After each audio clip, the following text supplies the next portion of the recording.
everyone, it's Jennifer from Flux. In this video, I'm going to show you how to crochet the Grape Taffy Scarf. This is a fun and easy little scarf. It is really just a series of chains and single crochet stitches, and it gives us this really pretty lattice stitch. I've also used some fun variegated yarn with some neon yellows, pinks, blues on like a purpley background, and it makes for a really fun and easy to crochet scarf. Now the finished scarf measures about 7 inches wide, and we have a length of about 60 inches long total. Now I will give multiples for changing the width of your scarf if you'd like to do that, and you can simply work more or less rows to get a different length if you want. I'm going to show you how to do this every step of the way from start to finish, so let's get started. For this project, you'll need a pair of scissors, a tapestry needle, a tape measure is super helpful. We're also going to be using a 6mm J crochet hook. This is my Furls Odyssey. I'll put the link down below if you'd like to get one of your own. And then for the yarn, we're going to be using 2 balls of a yarn called Gumdrop by Red Heart. This is fun and bright. It's nice and soft. Each ball of this is 204 yards, so that's a total of 408 yards for the scarf. The colorway I'll be using is called Parfait. It's like the main color is like a bright purple, but it has little streaks of bright blue, bright pink, and like a neon yellow. It's a fun yarn. It does come in dye lots, so if you are doing multiple balls of yarn of the same color, just be sure to match the dye lots, and that can be found right next to this barcode on the back of the label. If you need to substitute yarn, look for a yarn that is a medium 4 on the yarn weight scale and recommends a 5.5mm I crochet hook. Now, if you notice, we are going up a hook size for this, but if you look for these 2 things for a substitution yarn, you'll be just fine with that. So I have my hook and my yarn, and what we're going to do is make our starting chain first. Now our starting chain for this pattern is a multiple of 4. So if you're not familiar with that concept, it just means when you're doing your starting chain, just do groups of 4. So 4 plus 4 plus 4 plus 4 and so forth until you get the width that you need.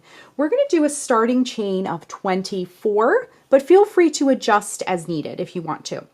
So to begin, let's put a slip knot on our hook, wrap the yarn around your fingers to make a loop, bring the yarn behind the loop, reach in with your hook, bring up a loop, and tighten. The next thing we want to do is our starting chain. Again, it's 24 chains. So to make a chain, wrap the yarn around the hook and bring it through the loop. That's 1, 2, 3, 4, 5, 6, 7, 8, 9, 10, 11, 12, 13, 14, 15, 16, 17, 18, 19, 20, 21, 22, 23, and 24. So here is our starting chain. You don't want it to be too tight. You want to be able to work into those chains, but you want it to be nice and neat and not too loose either. Again, it's a multiple of 4 if you want something a little bit different in width. All right, let's work row 1. We're going to work row 1 to kind of set us up, and then we're going to learn how to do row 2 next, and row 2 is the row you repeat for the entire pattern, okay? So nice and easy. So for row 1, what we're going to do is single crochet in the 4th chain from the hook. So this loop here does not count. We're going to go 1, 2, 3, and 4. So this chain here, we're going to work a single crochet.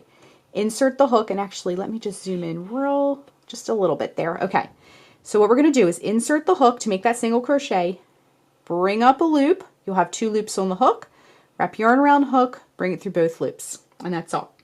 Then we're going to chain 3. 1, 2, 3, and then in the next chain we're going to work a single crochet. Then we're going to chain 3. 1, 2, 3, and then we're going to skip 2 chains. 1, 2, and in that next chain work a single crochet, just like that. And then we're going to chain 3. 1, 2, 3, and then work a single crochet in the next stitch. Then chain 3. 1, 2, 3, and then we're going to skip 2 chains. 1, 2, and in the chain after that, work a single crochet. then chain 3. 1, 2, 3. Work a single crochet in the next chain, then chain 3. 1, 2, 3. Skip 2 chains. In the chain after that, work a single crochet, then chain 3. 1, 2, 3. Work a single crochet in the next chain. Let me get a little bit more yarn here off my yarn ball. It's kind of traveling over. Then we're going to chain 3 once again. 1, 2, 3. Then we're going to skip 2 chains. 1, 2, work a single crochet in the chain after that. Chain 3, 1, 2, 3. Work a single crochet in the next chain. Chain 3, 1, 2, 3. Then skip 2 chains and you'll be at that last chain hopefully. Work a single crochet in that very last chain. Okay? So what we have here is a series of some little chainy kind of loops, okay? It doesn't look like much now, but I will say as a side note, if you're using a variegated yarn like me, the yarn colors just look really pretty. They're kind of playing out really nicely.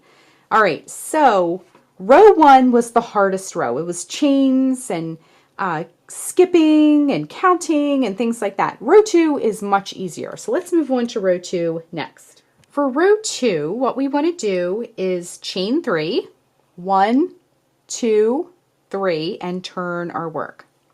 Then what we're going to do is we're going to skip that very first single crochet of the row that we did. And then in the chain 3 space, remember every time we did a chain 3, it created a space. So in that chain 3 space, that first one you come to, what you're going to do is in that space, work a single crochet,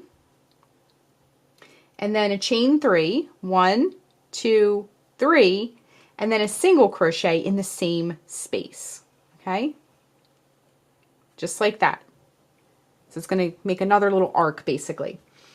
Then what we're going to do is chain 3, 1, 2, 3, and then this next kind of arc that we see, that chain 3 arc thing, we're going to skip over that and we're going to go to the next one, okay? So go in there and work a single crochet in that next one, then a chain 3, 1, 2, 3, and then a single crochet in the same space. Just like that, okay? So it's going to sort of look like that. It sort of looks like a lattice work to me. Okay, then we're going to chain 3. 1, 2, 3, and we're going to skip over that next one. See that next arc, that group of chains that made that arc? We're going to skip over that next one and hop over to the one after that. And in there, we're going to do the same thing. Single crochet, chain 3, 1, 2, 3, and then single crochet in that same space. Okay, we get a little bit more yarn here.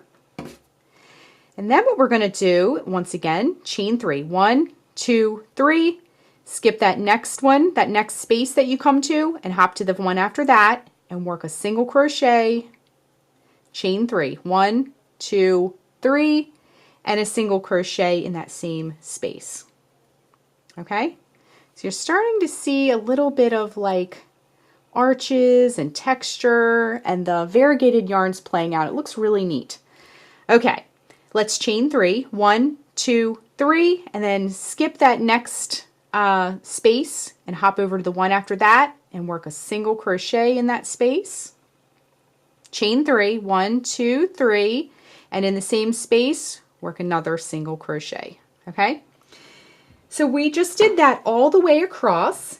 And then what we're going to do next is we're going to go to the end here. Okay, and then to finish off the row, we're going to chain 3, 1, 2, 3, and then we're going to take it down to the end. And we have, you can see there's some chains, and then there's a single crochet here, and then a turning chain. So beside that single crochet is a turning chain. So go right in that turning chain space and work a single crochet to finish off the row. Okay, so we have some really neat things happening here. What you want to do for the rest of your scarf is to keep repeating row 2 over and over and over again until your scarf is as long as you would like it to be, or until you run out of yarn, whatever one comes first.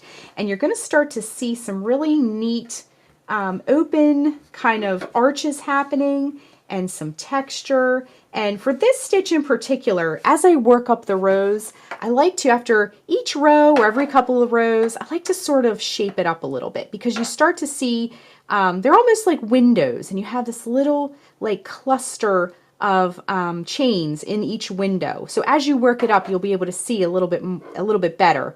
But just keep repeating row 2, and if you need to back up the video, that's fine. But just keep repeating row 2 over and over and over again until we get some length on our scarf. So we're going to rejoin once this gets some length on it, and then finish it up and do some finish work next. Just coming up to the end of the last row, and I've used up my 2 balls of yarn, and I don't have quite enough to begin a new row, rather. So I am going to wrap things up.